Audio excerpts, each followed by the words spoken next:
Elisha மரித்த சிறுவனை உயிரோடு எழுப்புதல். ஒருநாள் எலிசா தீர்க்கதரிசி சூனேமுக்கு போனான். அங்கே இருந்த வசதி படைத்து ஒரு பெண் அவனை போஜனம் பண்ண வருந்தி கேட்டுக்கொண்டாள். அப்படியே அவன் பயணப்பட்டு வருகிற போதெல்லாம் அங்கேயே தங்கி அந்த பெண்ணோடும் அவள் கணவனோடும் போஜனம் பண்ணுவான். அந்த தம்பதியினர் எலிசாவை தேவனுடைய மனுஷன் என்று கண்டுகொண்டு எலிசாவுக்கு மாடியின் மேல் ஒரு சிறிய அறையை கட்டி அதில் அவருக்கு ஒரு கட்டிலையும் மேஜையையும் நாற்காலியும் மேலும் வெளிச்சத்துக்கு விளக்கையும் வைத்தார்கள். ஒரு நாள் எலிசாவும் அவரது வேலைக்காரனாகிய கேயாசியும் அந்த மாடி அறையில் தங்கியிருக்கையில், எலிசா, இவர்களுடைய கனிவான உபசரிப்பிற்கு என்ன கைமாறு செய்யலாம் என கேயாசியிடம் கேட்டான். அதற்கு கேயாசி, அவளுக்கு பிள்ளை இல்லை, அவள் புருஷனும் மிகவும் வயதானவன் என்றான். இதைக் கேட்ட எலிசா, உடனே அவளை கூப்பிடு என்றான். அந்த பெண் வந்து வாசற்படியிலே நின்றாள்.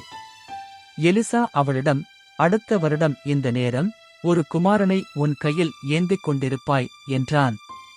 அதற்கு அந்த பெண், தேவ மனுஷனே, தயவு செய்து அபத்தமாய் பேசாதீர்கள் என்றாள். இருப்பினும் அந்த பெண் எலிசா சொன்னபடி அதே வருடத்திலேயே கர்ப்பவதியாகி ஒரு குமாரனை பெற்றாள். அந்த பிள்ளை வளர்ந்து அறுவடைக்கு சென்ற தன் தகப்பனிடத்திற்கு சென்றான். திடீரென்று அவன் தன் தகப்பனை பார்த்து, என் தலை வலிக்கிறது என்றான். அவன் தன் வேலைக்காரனிடம், இவனை இவன் தாயிடம் கொண்டு போய்விடு என்றான். அந்த பிள்ளை மத்தியானம் வரை தாயின் மடியில் படுத்திருந்து பின் இறந்து போனான். பின் அவள் மாடி அறைக்கு ஏறிப்போய் அவனை எலிசாவின் கட்டிலில் படுக்க வைத்து அறையின் கதவை பூட்டினாள். அவள் தன் புருஷனிடத்தில் ஆள் அனுப்பி, நான் சீக்கிரமாய் தேவனுடைய மனுஷனிருக்குமிடம் வரைக்கும் போய் வரும்படிக்கு வேலைக்காரரில் ஒருவனையும் ஒரு கழுதையையும் அனுப்ப வேண்டும் என்றாள். எதற்கு நீ அவரிடத்திற்கு போகிறாய் என அவள் கணவன் கேட்டான். அவளோ அவனிடத்தில் ஒன்றும் சொல்லாமல் உடனடியாக கிளம்பினாள்.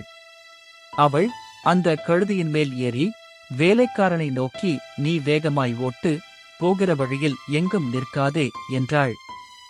எவ்வளவு சீக்கிரம் அங்கு போக முடியுமோ அவ்வளவு வேகமாய் கர்மேல் பர்வதத்தில் இருக்கும் எலியாவினிடத்தில் போய்ச் சேர்ந்தாள். அவள் எலிசாவை கண்டவுடன் அவன் காலை பிடித்துக் கொண்டாள்.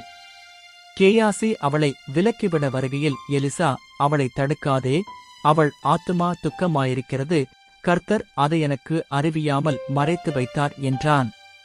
அப்பொழுது அவள், நான் என் ஆண்டவனிடத்தில் ஒரு குமாரன் வேண்டும் என கேட்டதுண்டா? எனக்கு அபத்தம் சொல்ல வேண்டாம் என்று நான் சொல்லவில்லையா என்றாள்.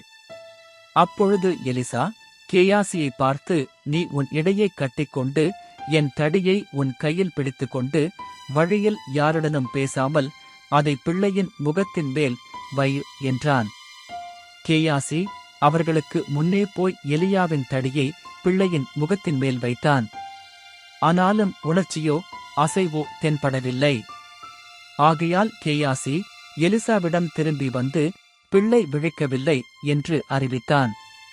அதன் பின் எலிசா தானே அந்த பிள்ளை இருந்த வீட்டிற்கு வந்தபோது அந்த பிள்ளை அவன் கட்டிலின் மேல் செத்துப் பிணமாய் கிடந்தான். எலிசா உள்ளே போய் கதவை பூட்டி கர்த்தரை நோக்கி வேண்டுதல் செய்தான். அதன் பின் எலிசா தன் சரீரத்தை பிள்ளையின் சரீரத்தின் மேல் படும்படி குப்புறப்படுத்தவுடன் பிள்ளையின் உடல் அனல் கொண்டது.